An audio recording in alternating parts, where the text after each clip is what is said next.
ദക്ഷിണേന്ത്യയിലെ ഏറ്റവും പ്രശസ്തമായ ശിവപാർവതി ക്ഷേത്രമാണ് തിരുവൈരാണിക്കുളം മഹാദേവ ക്ഷേത്രം. കേരളത്തിലെ എറണാകുളം ജില്ലയിലെ കാലടിക്കടുത്തുള്ള വെള്ളാരപ്പള്ളിയിലാണ് ഈ ക്ഷേത്രം സ്ഥിതി ചെയ്യുന്നത്. ഈ ക്ഷേത്രത്തിൻ്റെ ശ്രദ്ധേയമായ ഒരു സവിശേഷത ക്ഷേത്രത്തിലെ ശിവന്റെയും പാർവതിയുടെയും പ്രതിഷ്ഠകൾ എതിർദിശയിലേക്ക് അഭിമുഖീകരിക്കുന്നു എന്നുള്ളതാണ്. ഇത് അസാധാരണമാണ്. മറ്റൊരു സവിശേഷത പാർവതി ദേവിയുടെ ശ്രീകോവിൽ വർഷത്തിൽ 12 ദിവസം മാത്രമേ തുറന്നിരിക്കൂ എന്നുള്ളതാണ്. ക്ഷേത്രത്തിലെ പ്രധാന ദേവൻ ശിവനാണ്. അദ്ദേഹം കിഴക്കോട്ട് അഭിമുഖമായും പാർവതി പടിഞ്ഞാറോട്ട് അഭിമുഖമായും ഇരിക്കുന്നു. ക്ഷേത്രത്തിൽ വസിക്കുന്ന ശിവനും പാർവതിയും ഭക്തർക്ക് വിവാഹവരം നൽകുന്നുവെന്ന് വിശ്വസിക്കപ്പെടുന്നു. ക്ഷേത്രത്തെക്കുറിച്ച് അഗവൂർ മനയുടെ ചരിത്രവും ക്ഷേത്ര രൂപീകരണവും തമ്മിൽ ഒരു പ്രത്യേക ബന്ധമുണ്ട്. അഗവൂർ മനപ്പറമ്പ് ഐരാണിക്കുളം ഗ്രാമത്തിലാണ് സ്ഥിതി ചെയ്യുന്നത്. ആ കാലഘട്ടത്തിൽ മനയിലെ ബ്രാഹ്മണരെ നിയമജ്ഞരായി കണക്കാക്കിയിരുന്നു. വർഷങ്ങൾക്ക് ശേഷം കുടുംബത്തിൽ ഒരു സംഘർഷം പൊട്ടിപ്പുറപ്പെടുകയും അവരിൽ ഒരു വിഭാഗം വെള്ളാരപ്പള്ളി ഗ്രാമത്തിലേക്ക് താമസം മാറുകയും ചെയ്തു. ഈ കാലഘട്ടത്തിലാണ് അഗവൂർ ചാത്തൻ ഒരു ആശ്രിതനായി മനയിലെത്തിയത്. മഹാദേവ ക്ഷേത്രം സന്ദർശിക്കാൻ ആഗ്രഹിക്കുന്ന ഒരു ബ്രാഹ്മണനെ കണ്ട അഗവൂർ ചാത്തൻ ഒരു കരിങ്കൽ വള്ളമുണ്ടാക്കി അതുപയോഗിച്ച് ബ്രാഹ്മണനെ ക്ഷേത്രത്തിലേക്ക് കൊണ്ടുപോയി. വർഷങ്ങൾ കടന്നുപോയി. ബ്രാഹ്മണൻ വൃദ്ധനായി. ഒരു ദിവസം ക്ഷേത്രത്തിലെ പ്രാർത്ഥനകൾക്ക് ശേഷം അദ്ദേഹം മഹാദേവനോട് നിലവിളിച്ചു, "അയ്യോ എൻ്റെ ദൈവമേ, നിന്നെ കാണാൻ വരാൻ എനിക്ക് പ്രായമായി. ഇനി ഞാൻ എന്തു ചെയ്യണം?" താമസിയാതെ അദ്ദേഹം വീട്ടിലേക്ക് മടങ്ങാൻ തുടങ്ങി. അദ്ദേഹം തൻ്റെ ഓലക്കുട ഉയർത്തി. അത് യഥാർത്ഥത്തിൽ ഉള്ളതിനേക്കാൾ ഭാരമുള്ളതായി കണ്ടെത്തി. ഈ അനുഭവത്തെക്കുറിച്ച് അഗവൂർ ചാത്തനോട് പറഞ്ഞു. എന്നാൽ ചാത്തൻ ഒരു വാക്കുപോലും മിണ്ടിയില്ല. വള്ളത്തിൽ കയറിയപ്പോൾ ബ്രാഹ്മണന് പ്രകൃതിയുടെ വിളി ലഭിച്ചു. അഗവൂർ ചാത്തൻ ഉടൻ തന്നെ വള്ളം അടുത്തുള്ള ഒരു കരയിലേക്ക് മാറ്റി. തുടർന്ന് അദ്ദേഹം കുടയെടുത്തു. അതിശയകരമെന്ന് പറയട്ടെ, അപ്പോൾ അത് വളരെ ഭാരം കുറഞ്ഞതായി തോന്നി. എന്നിട്ടും അഗവൂർ ബ്രാഹ്മണനോട് അതിനെക്കുറിച്ച് വിഷമിക്കേണ്ട എന്ന് ആവശ്യപ്പെട്ടു.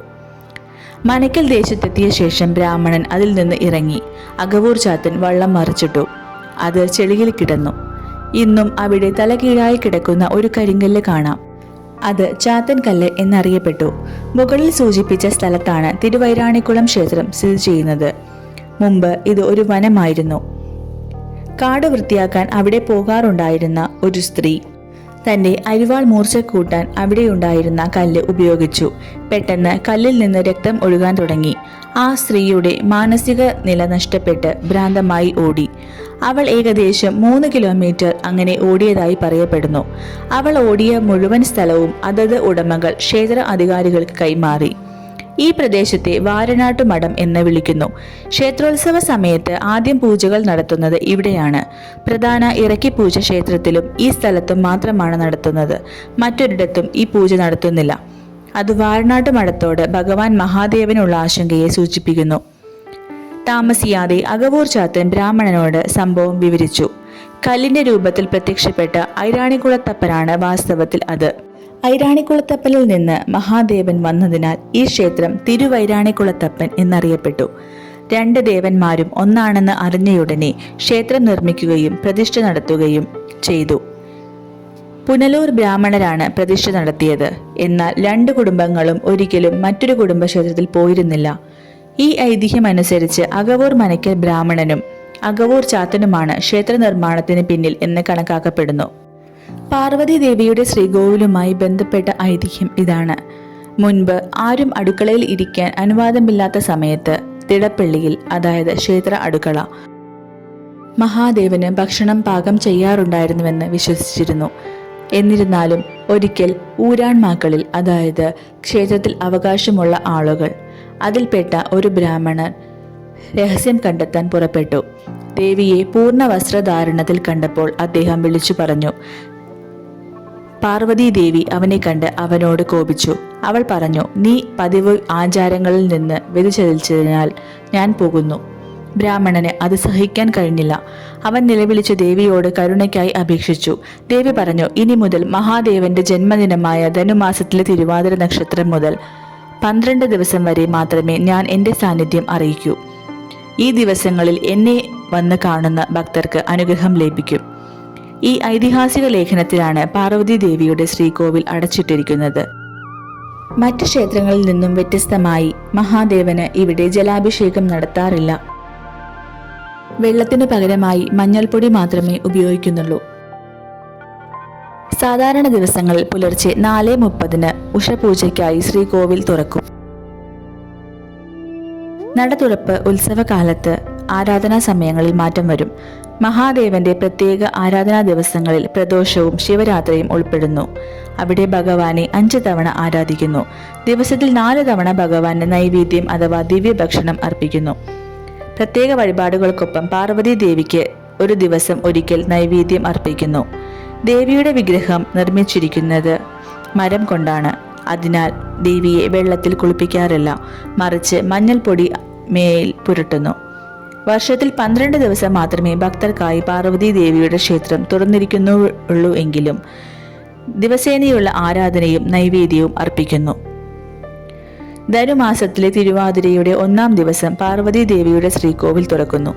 രാവിലെ നന്ദികേശ്വരൻ ഉൾപ്പെടെ മറ്റെല്ലാ ദേവന്മാരെയും ആരാധിക്കുകയും നൈവേദ്യം അർപ്പിക്കുകയും ചെയ്തു. മഹാദേവന്റെ ദിവ്യമായ നന്ദികേശ്വരൻ ക്ഷേത്രത്തിലെ ഒരു പ്രധാന ദേവനാണ്. കുംഭമാസത്തിലെ തിരുവാതിര ദിവസം വിഗ്രഹത്തിൽ കുളിപ്പിക്കുന്ന ചടങ്ങോടെയാണ് മഹാദേവ ഉത്സവം ആരംഭിക്കുന്നത്. 8 ദിവസം നീണ്ടു നിൽക്കുന്ന ആഘോഷമാണിത്. ക്ഷേത്രത്തിലെ എല്ലാ ആചാരങ്ങളും വളരെ ചെറിയ രീതിയിൽ മാത്രം പാലിക്കുന്ന ഒരു മഹത്തായ ഉത്സവമാണിത്. ക്ഷേത്രത്തിലെ ജ്യോതിഷ കണക്ക് കൂട്ടലുകൾ പ്രകാരം ആറാട്ട് ദിവസം ഭക്തർക്ക് അന്നദാനം അഥവാ കഞ്ഞിവീഴ്ത്ത് നടത്തുന്നു. ഈ ഭക്ഷണം കഴിക്കുന്നവർക്ക് ഉദരരോഗങ്ങൾ ഭേദമാകുന്നുവെന്ന് പറയപ്പെടുന്നു. മിഥുന മാസത്തിൽ ഭഗവാന്റെ വിഗ്രഹം പ്രതിഷ്ഠിച്ച ദിവസമായി പുണർദം ആഘോഷിക്കുന്നു.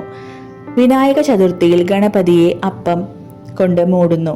ശ്രീകൃഷ്ണ ജയന്തിയിൽ ക്ഷേത്രത്തിൽ ചുറ്റും വിളക്കുകൾ കത്തിച്ച് നിറമാലയും ചുറ്റുവിളക്കും ഉപയോഗിച്ച് ഭഗവാൻ വിഷ്ണുവിനെ ആരാധിക്കുന്നു.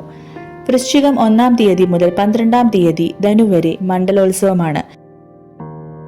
മേടമാസത്തിലെ 1-ാം ദിവസം സന്തോഷത്തിന്റെയും സമൃദ്ധിയുടെയും മാസത്തിൽ വിഷുക്കണി പൂരകമാണ്. കന്നിമാസത്തിൽ ആയില്യം ദിവസം നാഗദേവന് അഥവാ സർപ്പദേവന് പ്രത്യേക ആരാധന നടത്തുന്നു.